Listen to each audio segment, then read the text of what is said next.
Ini merupakan tulisan saya yang kesekian tentang Profesor Lebay. Kita harus menyorot kembali Profesor Lebay ini. Sekalipun kita paham, membicarakan tokoh ini sama sekali tidak ada nilai intelektual yang bertambah, sekalipun dia seorang profesor. Yang terjadi, nalar kita dipermainkan, dibuat menjadi underestimate, dianggap remeh.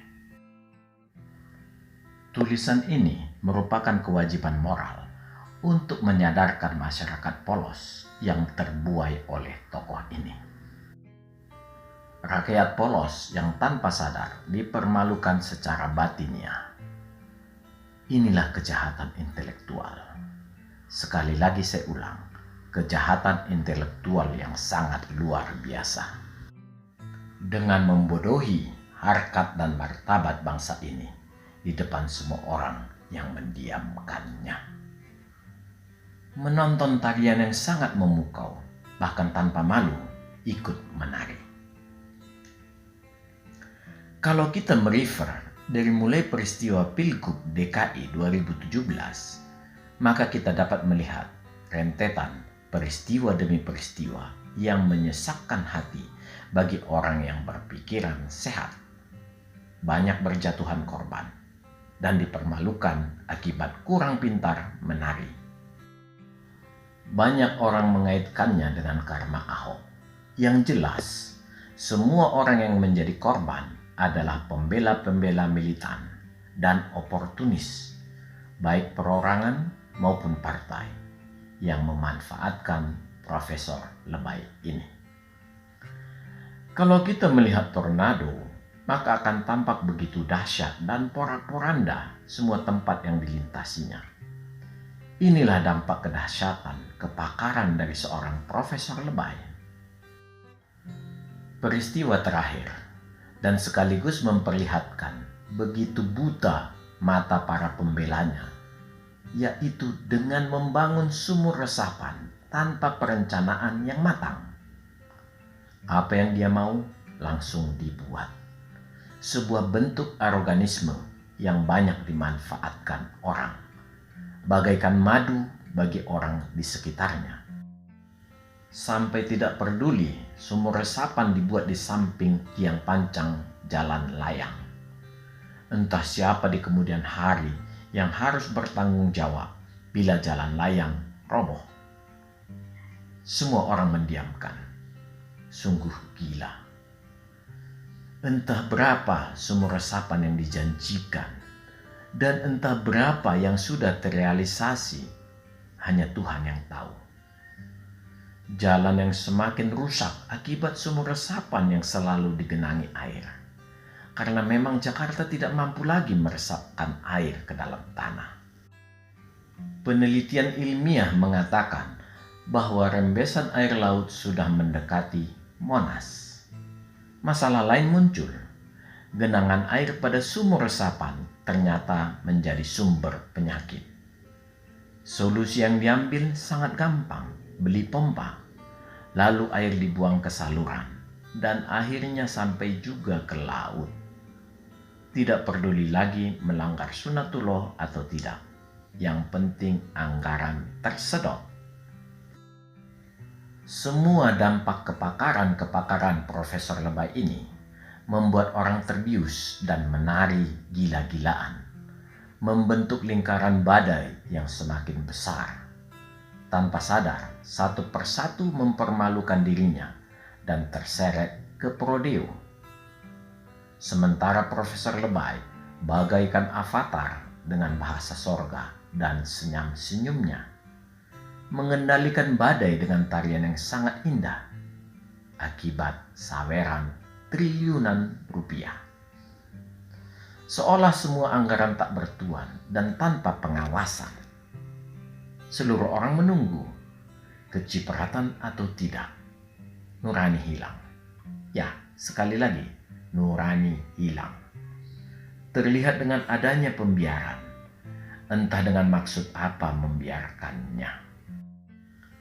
Apakah ingin melihat situasi kondisi ke masa depan menguntungkan atau tidak bagi mereka, atau menanti saat yang tepat dengan tendensi politik menyandera, atau malah sudah tersandera, atau memang berebut saweran.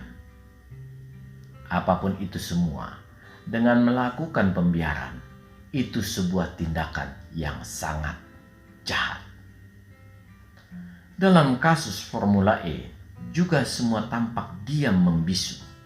Semua orang waras berusaha menghentikan proyek ini sebelum mempermalukan Indonesia. Tetapi dengan semua kesemrawutannya akibat pembiaran dari pejabat yang berwenang, Formula E tetap dipaksakan jalan. Akhirnya, semua pihak menyadari bila gagal, Indonesia juga yang akan malu. Bagi Profesor Lebay, Formula E memang harus jalan supaya duit yang digelontorkannya minimal ada yang terlihat terpakai. Bagaimana jalannya, mau bagus atau tidak, dia tidak peduli. Karena dia tahu Indonesia yang akan malu. Sedangkan dia sendiri, dari seluruh track recordnya, memang dia tidak punya malu sedikit pun. Bila Profesor Lebay berakhir jabatannya, mungkin baru dilakukan audit, sekalipun sudah sangat terlambat. Ya, karena semua memang menanti ada atau tidak keuntungan yang diperoleh dari tarian Profesor Lebay. Bila pesta usai, banyak yang tersenyum puas walau hanya sejenak, karena audit akan dimulai. Bila tidak diaudit, catatan rakyat bagi oknum dan partai yang terlibat sangatlah ganas. Bagi rakyat, yang sisa hanya porak-poranda dari sebuah tornado yang sangat besar lingkarannya, tetapi kosong di dalam. Semua berawal dari tarian Profesor Lebay dengan triliunan gepokan uang di tangannya.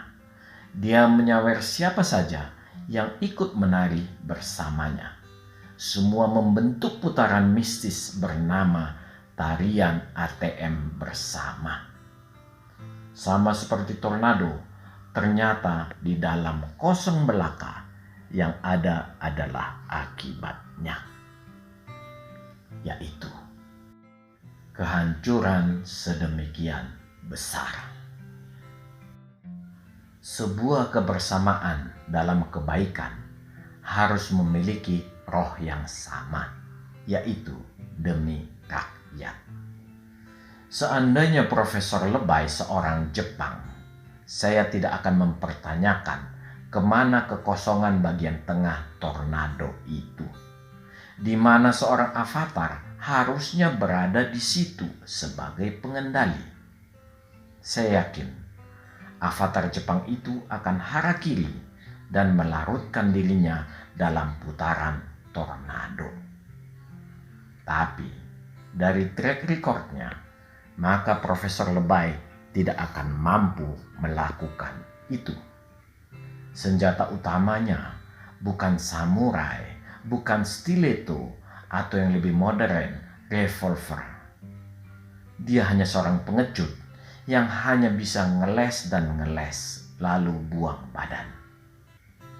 Ada pepatah mengatakan, buah jatuh tidak jauh dari pohonnya. Bila buah sangat busuk seperti ini bukan masalah pohon lagi, tetapi memang varian bibitnya sudah seperti itu.